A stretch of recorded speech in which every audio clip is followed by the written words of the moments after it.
Honorable Président, alias Joe Biden,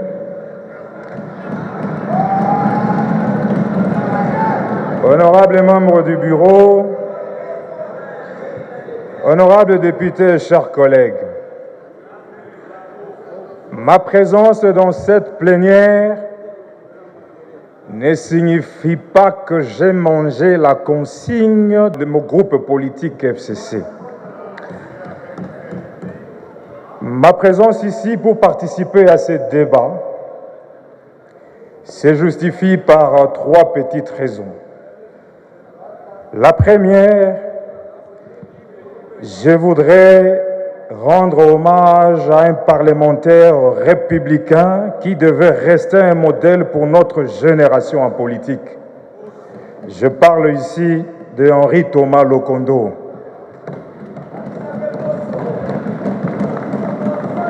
La deuxième raison, c'est que le G13 qui est devant moi, composé par de grands, éminents professeurs, à qui j'ai toujours beaucoup d'estime. Je suis étudiant en droit, je vois mon professeur Njoli. Ce groupe me rappelle les années 60, un groupe des intellectuels et des jésuites comme Ekwa et le père Boka se sont décidés à cogiter pour l'avenir de notre pays. Et la troisième raison, c'est que signer la présence, signer les listes ici, ça veut dire acter sa présence à une plénière. Pourquoi on doit venir signer la présence comme des petits voleurs et puis on s'enfuit? Il faut s'assumer.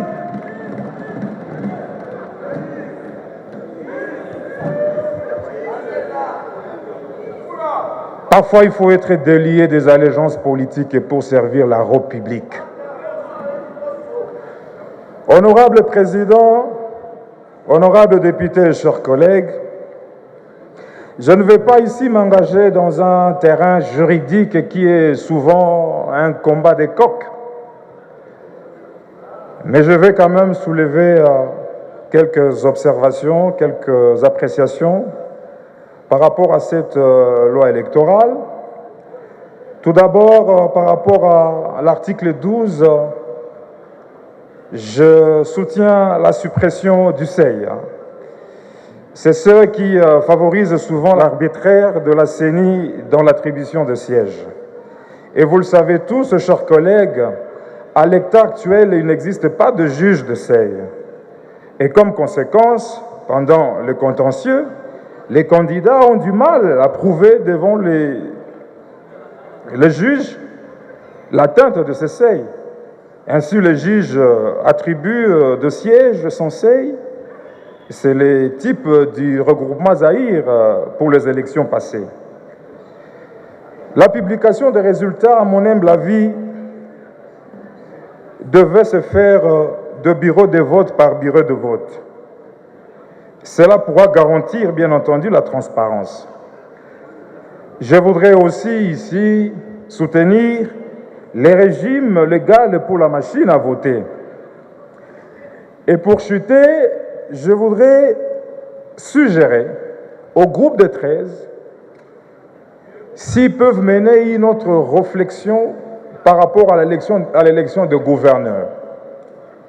Une fois les gouverneurs élus dans les assemblées provinciales, est-ce qu'on ne peut pas donner l'amabilité au chef de l'État, in fine, d'opérer les affectations de ces gouverneurs déjà élus dans leur propre province, par exemple?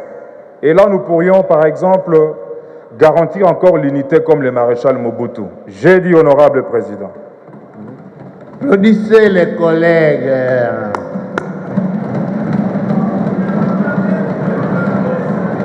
Il a parlé en tant qu'opposant républicain. Et il a sa place dans cette chambre. Encore une fois, merci collègues.